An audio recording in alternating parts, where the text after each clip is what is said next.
내 제목은 여호와의 말씀이 임하니라. 그리고 여호와의 말씀을 들을지어다라는 제목을 가지고 함께 시간을 나누도록 하겠습니다. 우리나라 말 표현 중에 입이 방정이다라는 말 표현이 있습니다. 말 한번 잘못해서 이를 크게 망치고 또 손해를 보고 스스로 화를 자초할 때 쓰는 말입니다. 그런가 하면 반대말도 있죠. 뭡니까? 입이 고배다, 말이 고배다라는 말도 있습니다. 말 한번 잘해서 청량빛 같고, 그리고 또한 화를 면하고 복을 받을 때 사용하는 말이기도 합니다. 오늘 우리가 읽은 본문에는 그런 이야기가 한편 소개되고 있습니다. 북이스라엘 요람 왕의 시대 때에 아람 군대가 북이스라엘의 수도인 사마리아 성을 에워싸고 있었습니다. 아람 군대가 얼마나 강한지 북이스라엘은 성문이나 성문 다 걸어담그고 전쟁을 할 생각을 하지 않고 있는 겁니다. 아마도 스스로 아람 군대가 물러나길 기다리고 있었던 것 같습니다. 그런데 아람 군대가 돌아갈 생각을 전혀 하지 않고 있는 겁니다. 아람 군대가 사마리아 성을 에워싸고 있는 기간이 어느 정도 됐을까요? 성서학자들은 그 기간이 적어도 6개월에서 1년 정도였을 것이다라고 이렇게 예측을 하고 있습니다. 이렇게 6개월에서 1년의 시간이 흘러가자 사마리아 성 안에 문제가 하나 생겼습니다. 그 문제가 무엇입니까? 사마리아 성 내에 있었던 식량들이 다 떨어져 버린 겁니다. 다 떨어져 가고 사마리아 성에 있었던 사람들이 굶주림에 시달리기 시작을 했습니다. 그렇게 자연스럽게 식료품 값이 하늘 높은 줄 모르고 치솟기 시작했습니다. 열왕기하 6장 25절에 보게 되면 당시의 물가를 알려주고 있는 구절이 나타나고 있는데요. 나귀 한 마리에 80세겔, 그리고 비둘기똥이 4분의 1갑에 5세겔에 매매가 되고 있었다라고 이렇게 말을 하고 있습니다. 여러분, 나귀 머리가 먹을 게 있겠습니까? 없겠습니까? 먹을 게 없단 말이에요. 그런데 80세겔이나 나갔다고 합니다. 당시 1세겔은 일반 노동자 4일치 임금입니다. 그러니까 만약에 80세겔이니까 현재 가치로 따지면 얼마 정도 되는 겁니까? 80세겔이니까 48에 32, 3,200만 원 정도 된대요. 3,200만 원 이상.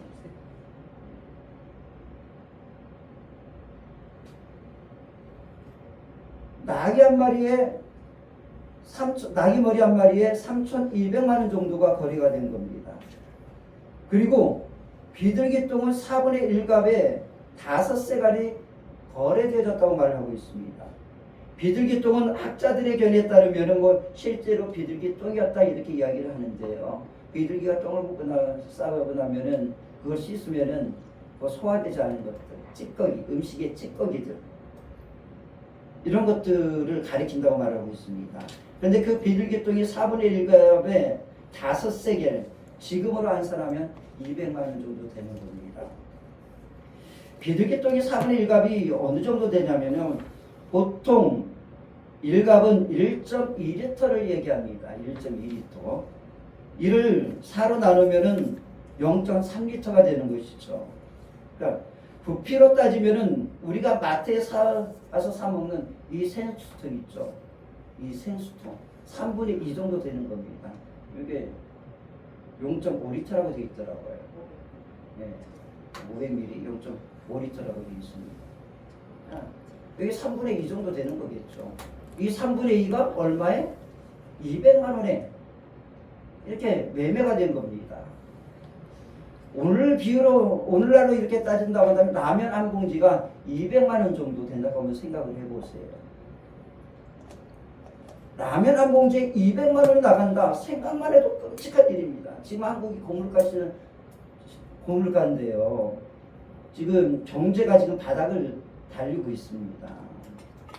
이 아람 군대가 사마리아 성을 에워싸자 사마리아 성은 완전히 경제가 무너지고 식량의 결핍으로 도저히 살 수 없는 땅이 되어져 버린 것입니다.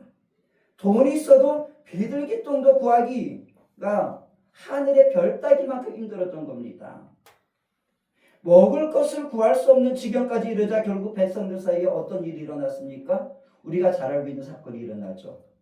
오늘은 내 아들, 내일은 누구 아들? 내 이웃집 아들을 잡아먹는 참혹하고 비참한 땅, 대장 땅이 되어져 버린 겁니다. 살지 못하겠다고 여기저기서 아우성인 겁니다.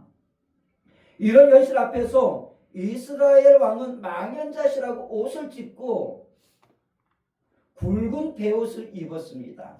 굵은 베옷을 입었다라는 것은 무슨 의미냐면요, 슬퍼한다, 회개한다는 의미입니다. 슬픔과 애교를 나타내더니 갑자기 이스라엘 왕이 명령 하나를 내립니다. 그 명령이 뭐냐면요, 가서 엘리사 선지자의 목을 쳐라 라는 명령을 내립니다. 여러분, 왜 갑자기 엘리사 선지자의 목을 베버리라는 명령을 이스라엘 왕이 내렸을까요? 그 이유는 정확히 알 수 없지만은 6장 21절과 22절 때문에 그런 것으로 보여지는데요. 아람 군대가 사마리아 성을 에워싸기 전에 아람 군대가 사마리아 성을 한 번 더 공격을 했었던 적이 있었습니다. 그때는 사마리아가 하나님의 은혜로 승리했습니다. 이겼습니다. 그러자 아람 군대가 막 도망을 치기 시작을 했습니다. 그때 이스라엘 왕이 엘리사 선지자에게 이렇게 말을 했습니다. 아버지요. 전 아버지라고 이렇게 불렀거든요. 실제 아버지가 아닙니다. 높이 부른 말입니다. 엘리사 선지자를 찾아가서 우리가 저 도망가는 아람 군대를 쫓아가서 다 진멸시킬까요? 이렇게 물었습니다. 그런데 엘리사 선지자가요, 막은 거예요. 그렇게 하지 마라. 그냥 돌아가게 내버려 둬라. 이렇게 말을 한 겁니다. 그런데 아람 군대를 이렇게 돌려보냈는데 아람 왕 베나닷이 그때 당한 수모와 수치를 못 이겼어요. 다시 재침공을 한 겁니다. 그러자 이스라엘 왕이 이렇게 생각을 한 거죠. 그때 아람 군대를 진멸시켰으면 오늘날 이와 같은 상황은 벌어지지 않았다. 그런데 엘리사 선지자가 그걸 막았기 때문에 오늘 우리에게 이런 일들이 일어난 거다. 이렇게 말하면서 책임을 누구한테 전가시키고 있습니까? 엘리사 선지자에게 핑계거리, 변명거리를 찾고 있는 겁니다. 다 엘리사 때문이다. 엘리사가 그냥 돌려보내라고 했기 때문이다. 그렇게 책임을 전가하고 핑계와 변명을 대고 있는 겁니다. 여러분, 핑계대고 남 탓하고 변명거리를 늘어놓는다고 해서요, 지금 현실에서 일어나고 있는 그 비참하고 참담하고 절망적인 상황 문제가 해결되겠습니까? 안 되거든요. 그런데 우리 인간들은요, 우리의 조상 누구입니까? 아담과 하와를 닮아가지고요, 책임 전가하는 거 좋아하고 핑계거리, 변명거리 찾는 거 너무나 좋아합니다. 잘 되면 다 내 탓이고 안 되면 다 네 탓이다. 이게 타락한 인간의 본성인 겁니다. 그런데 그 핑계가 변명이 문제를 해결해 주지 못합니다. 잘 되면 나 때문이고 안 되면은 너 때문이다라고 자꾸 변명하고 핑계대고 책임을 전가하면 문제는 그대로 남아있는 겁니다. 핑계대는 사람 치고요, 발전하는 사람 없습니다. 남탓만 하는 공동체는 항상 그 자리입니다. 정체를 벗어나지 못하고 그 자리를 맴도는 것입니다. 여러분, 인생은요, 실수할 수도 있고요, 실패할 수도 있고요, 패할 수도 있고요, 넘어질 수도 있는 것입니다. 어떻게 우리 인생이 항상 순탄하고 평탄하고 성공만 할 수 있겠습니까? 잘 나갈 수만 있겠습니까? 실수도 하고 실패도 하고 넘어지기도 하는 게 인생인 것입니다. 중요한 것은 문제를 만났을 때, 실패했을 때, 실수했을 때, 어려움을 직면할 때에 그 상황에 대처하는 태도입니다. 그 태도가 결과를 바꿔놓는 겁니다. 변명과 핑계를 일관하느냐, 해결책을 찾느냐에 따라서 계속 넘어져 있을 수도 있고요. 다시 일어서서 앞으로 나갈 수도 있는 겁니다. 발전할 수도 있는 겁니다. 여러분, 우리가 인생의 여정 걸어가다가 하지 말아야 할 말이 있습니다. 자꾸 책임을 남에게 전가시키는 말, 핑계거리, 그리고 변명거리로 일관하는 말, 우리가 주교해서는 안 됩니다. 특히 하나님에게 책임을 전가해서는 안 되는 겁니다. 그때는 해결책을 찾아야 합니다. 넘어지면 일어설 수 있는 방법을 찾아내야 하는 것입니다. 자, 이스라엘 왕의 명령을 받은 군대 장관과 군사들이 엘리사의 복을 뵈러 갔습니다. 그 시간에 엘리사는 무엇을 하고 있었을까요? 6장 32절에 보게 되면 엘리사가 성 안에서 무엇을 하고 있는지를 알려주고 있는 장면 하나가 소개되어지고 있습니다. 같이 한번 읽어보도록 하겠습니다. 열왕기하 6장 32절 같이 읽습니다. 그때 엘리사가 그의 집에 앉아 있고 장로들이 그와 함께 앉아 있는데 왕이 자기 처소에서 사람을 보냈더니 엘리사가 자신의 집에서 장로들과 함께 무엇을 하고 있었습니까? 앉아 있었다 이렇게 말하고 있습니다. 여러분, 장로들과 앉아서 무엇을 하고 있었을까요? 사마리아 성 안에 일어난 그 참담한 현실 앞에서 머리를 맞대고 해결책을 상의하고 있었겠죠. 그리고 우리가 잘 알고 있지 않습니까? 엘리사의 영성을 보건대 엘리사의 영성을 우리가 알지 않습니까? 경건한 장로들을 모아놓고 그들과 함께 더불어서 하나님 앞에 나가서 기도하면서 그리고 하나님의 음성, 하나님의 간섭을 잠잠히 기다리고 있지 않았겠습니까? 여러분, 그리스도인들의 해결책은요, 언제나 하나님 앞에 기도하는 것으로부터 시작되는 것입니다. 가장 밑바닥일 때, 정말 어떻게 해볼 수 없는 상황에 닥칠 때에 가장 먼저 우리가 해야 될 일은요, 하나님 앞에 나가서, 하나님, 지난주에도 제가 그랬잖아요. 하나님 앞에 나가서 기도하는 것, 그것으로부터 해결책을 찾아 나가는 것입니다. 그리고 기도하고 난 뒤에 잠잠히 침묵 속에서 하나님의 음성, 하나님의 해결책을 기다리는 것입니다. 여러분, 우리가 하나님 앞에서 우리의 실패나 우리의 문제를 가지고 나가 기도하고 고요한 가운데 하나님의 음성을 사모하면, 기다리면 하나님이 문제를 해결해 줄 수 있는 방법과 지혜를 가지고 오셔서 해결책을 주십니다. 그리고 천지를 창조하신 능력으로 도와주십니다. 혼돈 속에서 질서를 만드시고요, 공허 속에 충만함을 채우시고요, 그리고 흑암 중에 창조의 빛을 비추시는 것입니다. 성경에 보면 좋은 예가 하나 있습니다. 여러분, 여호수아가 아이성과의 전쟁에서 크게 실패했습니다. 크게 패한 순간 여호수아가 어떻게 행동을 합니까? 하나님께 그 실패, 실수, 패배, 비참한 상황을 그대로 가지고 갑니다. 그대로 가지고 갔어요. 이거 아주 중요한 겁니다.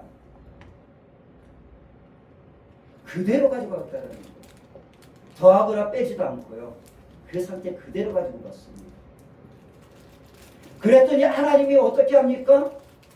실패했다고, 패배했다고 여호수아를, 이스라엘 공동체를 치십니까? 아니에요.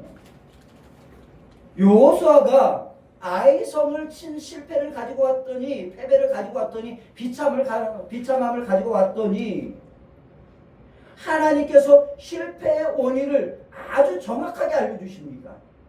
나중에 집에 가서 읽어보세요.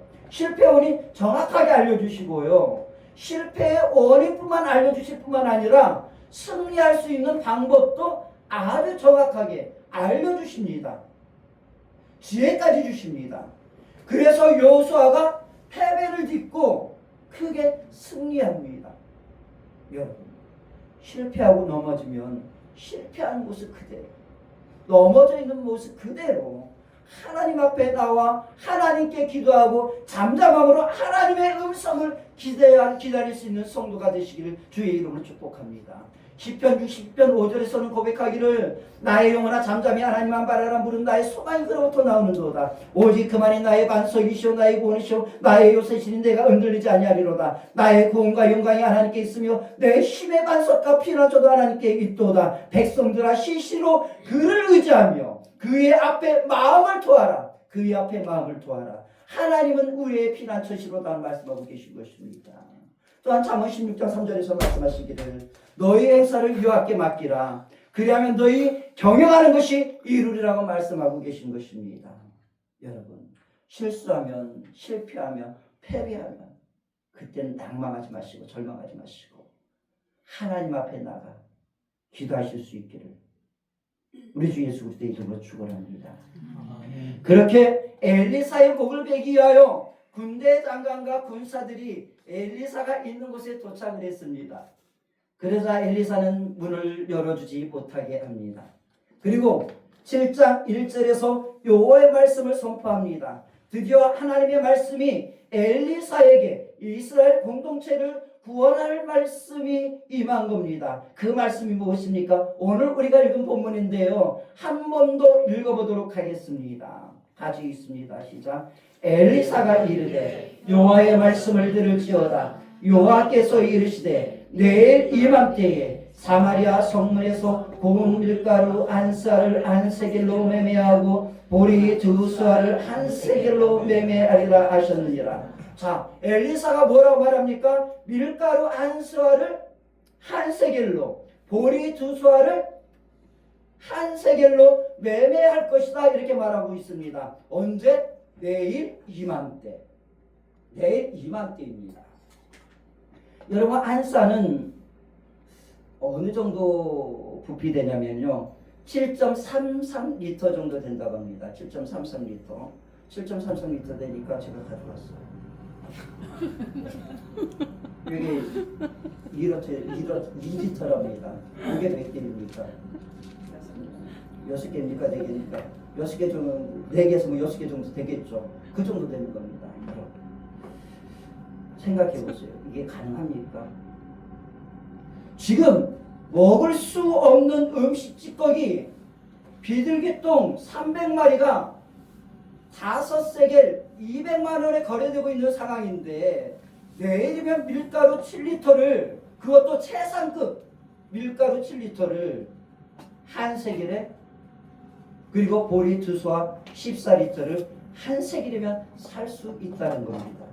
여러분 이게 가능합니까? 이치상으로 가능할 수 없는 일인 겁니다. 현실적으로는요 하늘이 두 쪽 나도 일어날 수 없는 불가능한 겁니다. 이게 현실이에요. 경제환란, 고물가의 고통, 가난에서 벗어날 수 없는 게 현실이라는 겁니다. 자, 그런데 중요한 게 있습니다. 이 말을 누가 했습니까? 엘리사가 했습니까? 이게 누구의 말입니까? 엘리사의 말입니까? 여호와 하나님의 음성이라는 겁니다. 엘리사가 기도하고 잠잠히 기다리고 있는 중에 하나님의 음성이 임했던 겁니다. 그래서 하나님의 음성을 선포한 겁니다. 믿음으로. 그렇다고 한다면 창조주 하나님의 말씀 앞에서 우리가 무엇라고 대답을 해야 하겠습니까? 아멘이라고 해야 하지 않겠습니까? 엘리사가 말하잖아요. 분명하게 여호와 하나님의 말씀을 들을지어다. 여러분, 우리의 이성으로는요, 우리의 안경으로는요, 우리의 현실을 직시하면은 그게 불가능하다 할지라도 그것이 여호와 하나님의 음성이라고 한다면 아멘으로 고백해야 하는 것입니다. 고린도후서 1장 20절에서는 이르기를 하나님의 약속은 얼마든지 그리스도 예수 안에서 예가 되나니 그런즉 그로 말미암아 우리가 아멘하여 하나님께 영광을 돌리느니라 말씀하고 계신 것입니다. 또한 요한복음 11장 40절에서 이르기를 예수께서 이르시되 내 말이 네가 믿으면 하나님의 영광을 보리라 하지 아니하느냐 말씀하신 것입니다. 여러분, 하나님의 해결책은요, 때때로 현실의 상황에서는 불가능해 보입니다. 현실을 직시하면요, 하나님의 응답은요, 허무맹랑해 보이는 겁니다. 그래도 아멘 해야 합니다. 오늘의 현실은 공허와 궁핍과 기근과 앙패되고 피폐하다 할지라도 그 가정의 경제가, 여러분의 가정의 경제가 밑바닥으로 떨어져 있다 할지라도, 곤두박질 쳐 있다 할지라도, 재정이 바닥이라 할지라도, 칠흑과 같은 어둠이 나를 에워싼다 할지라도 하나님이 말씀하시면은 아멘으로, 믿음으로, 아멘으로 하답할 수 있어야 하는 것입니다. 여러분, 아멘을 많이 하는 성도가 되길 예수 그리스도를 축복합니다. 아멘이 기적을 가져옵니다. 승리가 일어납니다. 다시 일어설 수 있습니다. 무너진 경제가 회복됩니다. 저는 이 구절을 읽으면서 엘리사의 믿음을 생각해 보았습니다. 여러분, 지금 이 상황은요, 옛날에 우리 설교하기에 이런 말 하긴 좋지만 똥구녕이 찢어질 정도로 가난한 사람에게 내일은 부자가 될 거야, 이렇게 선포할 수 있겠습니까? 힘들거든요. 쉽지 않은 선포입니다. 그런데 엘리사는요, 믿음으로 선포를 했습니다. 여러분이 많이 기도하다가요, 하나님께서 갑자기 여러분의 가슴 속에, 여러분의 마음 속에 감동을 주시는 메시지가 있을 겁니다. 그러면 그때 아멘 하실 수 있기를 바랍니다. 그리고 선포하실 수 있기를 바랍니다. 그리고 여러분이 하나님의 말씀을 읽다가 불현듯 내 마음에 꽂히는 말씀이 있습니다. 이걸 우리가 레마라고 그러잖아요. 그 레마의 말씀이 갑자기 꽂힐 때가 있습니다. 그러면 그 말씀을 선포하시기 바랍니다. 그리고 아멘으로 고백하실 수 있기를 바랍니다. 불가능해 보여도 예수의 이름으로 선포하세요. 지금은 가진 것이 아무것도 없다 할지라도, 마이너스가 계속된다 할지라도 하나님이 감동하시면 나의 하나님 그리스도 예수 안에서 그 풍성한 대로 나의 쓸 것을 채우실 것이라고 입술로 선포하실 수 있기를 바랍니다. 그러면 입술의 열매로 인하여서 하나님이 부여케 하시는 날이 반드시 이루고 마는 것입니다. 지금은 여러분의 삶이 억압이라 할지라도 주의 말씀은 내 말의 등이요 내 길의 빛이라 말씀하셨사오니, 그 말씀을 읽는 순간에, 떨어지는 순간에 믿음으로 선포하는 입술이 되시길 바랍니다. 그러면 창조주 하나님이 우리의 흑암 속에 창조의 빛을 허락하시는 것입니다. 자, 그렇게 엘리사가 믿음으로 선포를 했습니다. 그러자 이스라엘 왕 여호람이 보낸 군대 장관이 하는 말이 있습니다. 뭐라고 말을 할까요? 우리 한번 보도록 하겠습니다. 이 빵정을 떠는데요, 이 군대 장관이요. 같이 7장 2절 같이 읽어보도록 하겠습니다. 시작. 그때 왕이 그의 손에 의지하는 자 곧 한 장관이 하나님의 사람에게 대답하여 이르되 여호와께서 하늘에 창을 내신들 어찌 이런 일이 있으리요 하더라. 엘리사가 이르되 내가 내 눈으로 보리라. 그러나 그것을 먹지는 못하리라. 자, 군대 장관이 뭐라고 말을 합니까? 여호와께서 하늘에 창을 내신들 어찌 이런 일이 있으리요. 이 빵정을 떤 겁니다. 이게 무슨 의미입니까? 이건 창조주 하나님이라 할지라도 못한다는 겁니다. 아무리 하나님이 나선다 할지라도 이 문제 절대 해결 안 돼. 현실 직시해봐라. 그런 일은 일어날 수 없다, 불가능하다. 하나님의 말씀을 허무맹랑하다라고 경멸하고 멸시한 겁니다. 여러분, 이치상으로 따지면은요, 현실을 직시하면 엘리사의 말이 맞습니까? 아니면 군대 장관의 말이 맞습니까? 현실을 놓고 보자고요. 누구의 말이 맞습니까? 군대 장관이 말이 맞는 거잖아요. 그런데 여러분, 우리가 이 결과 알잖아요. 엘리사의 말이 맞았습니까? 군대 장관의 말이 맞았습니까? 엘리사의 말이 맞았습니다. 그 다음날 엘리사가 선포한 그대로 되어져 버렸습니다. 그 밤에 사마리아 성을 에워싸고 있던 아람 군대가 하나도 남지 않고 불이 나게 도망을 가버렸습니다. 여러분, 6개월에서 1년 동안 이스라엘 백성을 경제적으로 괴롭히던 이 아람 군대가 왜 갑자기 도망을 쳤을까요? 어떻게 이런 일이 가능했겠습니까? 엘리사가 이 말씀을 선포하고 난 뒤 하나의 사건이 전개되고 있습니다. 성 밖에 있던 4명의 문둥병자가 죽을 각오를 하고 아람 군대가 진을 치고 있는 그 진으로 갑니다. 그런데 그때 놀라운 일이 벌어지죠. 아람 군대의 귀에 이 4명이 걸어오는 소리가 마치 큰 군대의 말발굽 소리처럼, 오늘날로 얘기하면 탱크가 오는 것처럼, 그것도 탱크 한 대가 오는 것이 아니라 수천 대가 오는 것처럼 그런 소리로 들린 것입니다. 그 소리가 얼마나 큰지 아람 군대의 간담이 높고 그들의 마음에 두려움이 생겨 우리가 여기 있다가는 다 죽는다, 빨리 도망가자 하고 모든 것을 두고 도망을 쳐버린 것입니다. 4명의 문둥병자가 그곳에 들어갔더니 사마리아 성을 경제적으로 괴롭히던 아람 군대는 단 한 사람도 남아있지 않았습니다. 그리고 흑암중의 보화와 은밀한 중에 숨겨진 재물들이 그곳에 가득했습니다. 식량들이 가득했습니다. 여러분, 이 일을 누가 했습니까? 문둥병자가 했습니까? 아닙니다. 이 아름다운 일은 하나님이 그 밤에 하신 것입니다. 하나님이 하셨습니다. 여러분, 하나님이 하십니다. 자, 4명의 문둥병자가 이를 아름다운 소식을 가지고 경제가 무너져 피폐해져 있는 사마리아 성에 달려갔습니다. 그러자 사마리아 왕은 이 말을 듣고 의심이 갔겠죠. 그래서 정확히 알아오라고 군사들을 보냈습니다. 가봤더니 4명의 문둥병자의 말이 사실이었습니다. 그러자 이스라엘 백성이 아람 군대가 진치고 있는 진영으로 가서 아람 군대가 두고 간 식량과 금은 보화를 노략하기 시작을 했습니다. 하나님이 말씀하신 대로 사마리아 성에 무너졌던 경제가 회복되어진 것입니다. 먹을 것들이 풍부해진 것입니다. 재정이 풍성해진 것입니다. 이 모든 것이 하나님의 사랑의 은총이고 하나님의 도우심의 은혜이고 하나님이 하신 일인 것입니다. 여러분, 하나님이 하시면 아름다운 일이 일어나는 것입니다. 하나님이 하시면 여러분을 괴롭히는 그 아람 군대가 흑암의 밤중에 떠나가는 것입니다.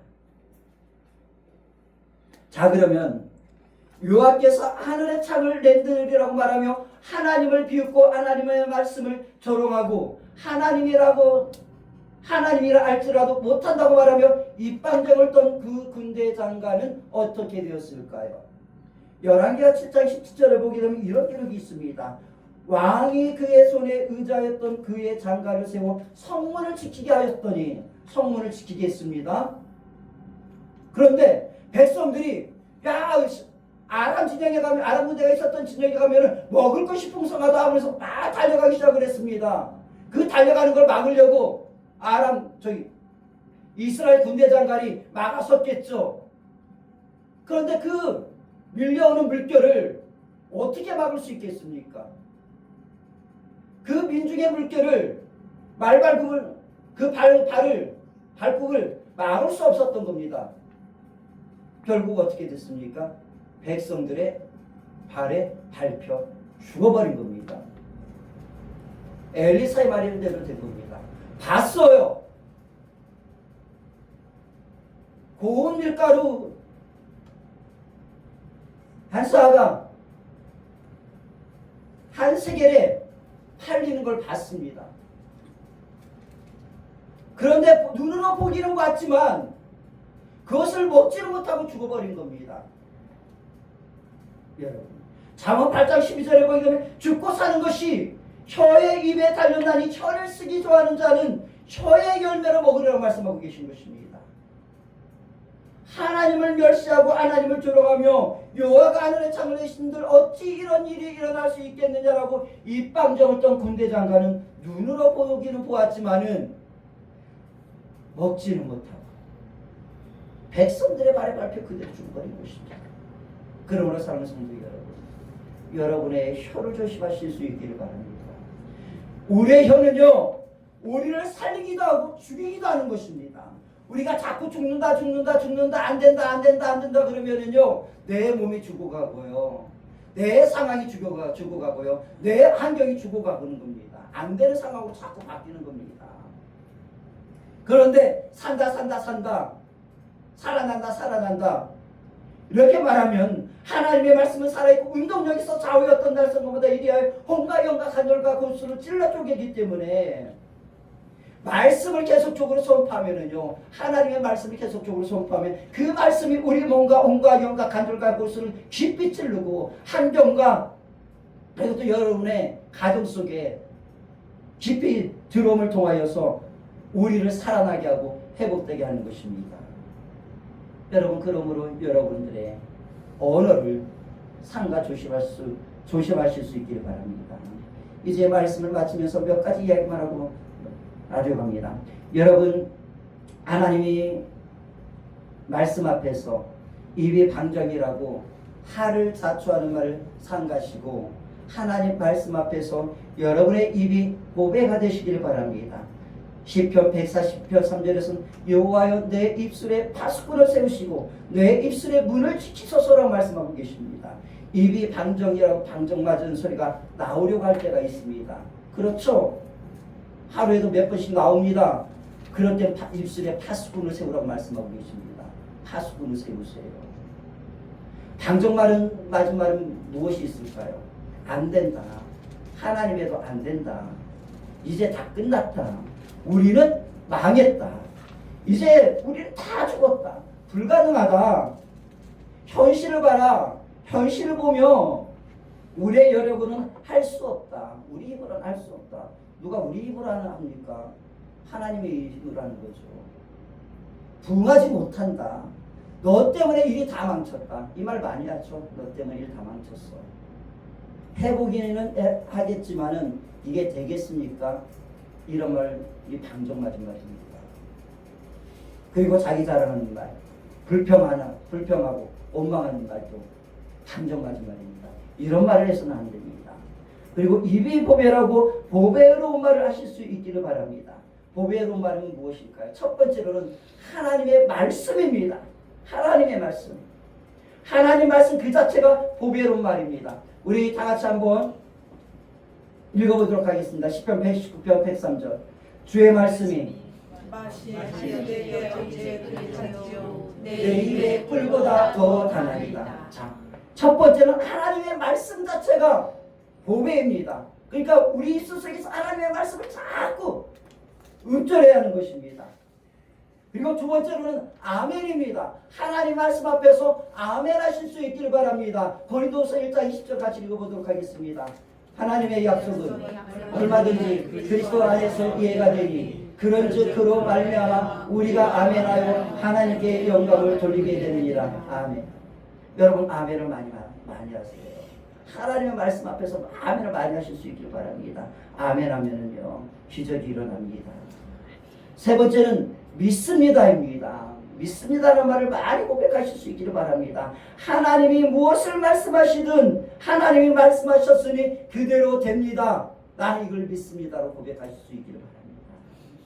요한복음 11장 40절에서는 같이 읽어보도록 하겠습니다. 같이 읽습니다. 시작. 예수께서 이르시되 내 말이 내가 믿으면 하나님의 영광을 보리라 하지 아니하였느냐 하시니, 믿으면 죽은 자도 살아나는 겁니다. 여러분, 죽어진 경제가, 여러분의 경제가 무너졌습니까? 죽어 있습니까? 하나님의 말씀 앞에서 믿으세요. 여러분, 무너진 경제 살아납니다. 그리고 네 번째는 빌립보서 4장 13절 말씀입니다. 같이 읽습니다. 시작. 내게 능력 주시는 자 안에서 내가 모든 것을 할 수 있습니다. 하나님이 하시면 할 수 있습니다라고 말할 수 있길 바랍니다. 이게 보배로운 말입니다. 다섯 번째는 뭡니까? 감사입니다. 감사합니다. 누구에게? 하나님 앞에 감사하고, 친구들에게도 감사하고, 공동체들에게도 감사하실 수 있길 바랍니다. 이게 보배입니다. 시편 107편 1절입니다. 같이 읽어보도록 하겠습니다. 여호와께 감사하라. 그는 선하시며 그 인자하심이 영원하니라. 하나님께 감사하면 하나님의 사랑이 언제까지 지속된다고요? 영원히 지속된다고 말하고 있는 것입니다. 여섯 번째는 하나님이 하십니다. 하나님이 하셨습니다입니다. 여섯 번째 같이 한번 해볼까요? 하나님이 하십니다. 시작. 하나님이 하십니다. 하나님이 하셨습니다. 아멘. 이 말 중요한 말입니다. 그리고 같이 예레미야서 32장 27절도 같이 읽어보도록 하겠습니다. 시작. 나는 여호와여 모든 육체의 하나님이라. 내게 알 수 없는 일이 있겠느냐. 베드로전서 5장 6절입니다. 그러므로 하나님의 능하신 손 아래서 겸손하라. 때가 되면 너희를 높이시리라. 하나님이 하셨습니다라는 말은 겸손이 뭡니까? 하나님이 하셨습니다. 이거 모두 다 하나님이 하셨습니다입니다. 그러면 하나님 높이시는 거예요. 일곱 번째입니다. 일곱 번째가 가장 복된 말입니다. 예수 그리스도의 이름을 부르는 게 우리 입술에 가장 큰 보배인 줄로 믿습니다. 예수 그리스도의 이름을 많이 부르세요, 여러분이.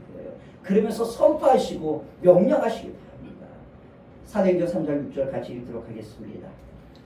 베드로가 이르되 은과 금은 내게 없거니와 내게 있는 이것을 내게 주노니 나사렛 예수 그리스도의 이름으로 일어나 걸으라 하고. 여러분, 예수의 이름은 능력이고요, 소망이고요, 부여인 것입니다. 그러니까 예수 그리스도의 이름으로 여러분의 삶의 환경을 놓고 축복하시고 명령하실 수 있기를 바랍니다. 그리고 마지막 여덟 번째입니다. 여덟 번째로는 우리의 입이 보배가 되어주려고 하면 나는 복 있는 사람이다. 나는 하나님의 복을 받은 사람이다. 특별히 아브라함의 복을 받은 사람이다라고 계속적으로 여러분 선포하실 수 있기를 바랍니다. 이건 내 말이 아니라 성경의 말입니다. 성경이 분명하게 우리는 아브라함의 복을 받았다고 말을 하고 있는 것입니다. 같이 갈라디아서 3장 13절 14절 읽어보도록 하겠습니다. 읽습니다. 시작. 그리스도께서 우리를 위하여 저주를 받은 바 되사 율법의 저주에서 우리를 속량하셨으니 기록된 바 나무에 달린 자마다 저주 아래 있는 자라 하였습니다. 이는 그리스도 예수 안에서 아브라함의 복이 이방인에게 미치게 하고 또 우리로 하여금 믿음으로 말미암아 성령의 약속을 받게 하려 함이니라. 죽고 사는 것이 여러분의 혀에 달려 있습니다. 여러분의 입은 방종맞은 입입니까? 아니면 그 입이 보배로운 입입니까? 보배로운 입이 되셔서 여러분들을 살리고 여러분의 가정을 살리고 우리 교회를 살리고 그리고 여러분들과 만나는 이웃들을 살리면 은평 그리스도에 속한 성도들이 되시길 예수 그리스도의 이름으로 축원드립니다. 2025년 12월입니다. 얼마 남지 않았습니다. 2025년 남은 한 달 여러분의 입이 하나님 앞에서 보배가 되어서 아름답게 마무리하시고 2026년을 향하여 여러분의 입술로 미리 아름다운 언어로 축복의 언어로 2026년을 미리 선포하실 수 있기를 바랍니다. 특별히 2026년 다가오는 2026년을 시편 90편 14절의 말씀으로 축복하면서 여실 수 있기를 바랍니다. 12월의 말씀인데요. 우리 이 말씀 읽어보고 난 뒤에 우리 다 같이 여러분을 축복하시면서 하나님 앞에 기도하는 시간 갖도록 하겠습니다. 시편 90편 14절 말씀이 여러분에게 이루어질 말씀입니다. 아침에 일어나셔서 이 말씀을 한번 여러분의 아침을 선포해 보시기를 바랍니다. 그리고 2026년도 이 말씀을 한번 선포해 보시기 바랍니다. 2020년 아침에 주의 인자하심으로 우리를 만족하게 하실 것이다. 자, 같이 한번 읽어보도록 하겠습니다. 읽고 난 뒤에 기도하겠습니다. 아침에 주의 인자하심이 우리를 만족하게 하사 우리를 일상 동안 즐겁고 기쁘게 하소서. 아멘. 우리 다 같이 기도하도록 하겠습니다. 참으로 주신 아버지 하나님, 죽고 사는 것이 혀의 검새에 달려있나니라고 말씀하셨습니다.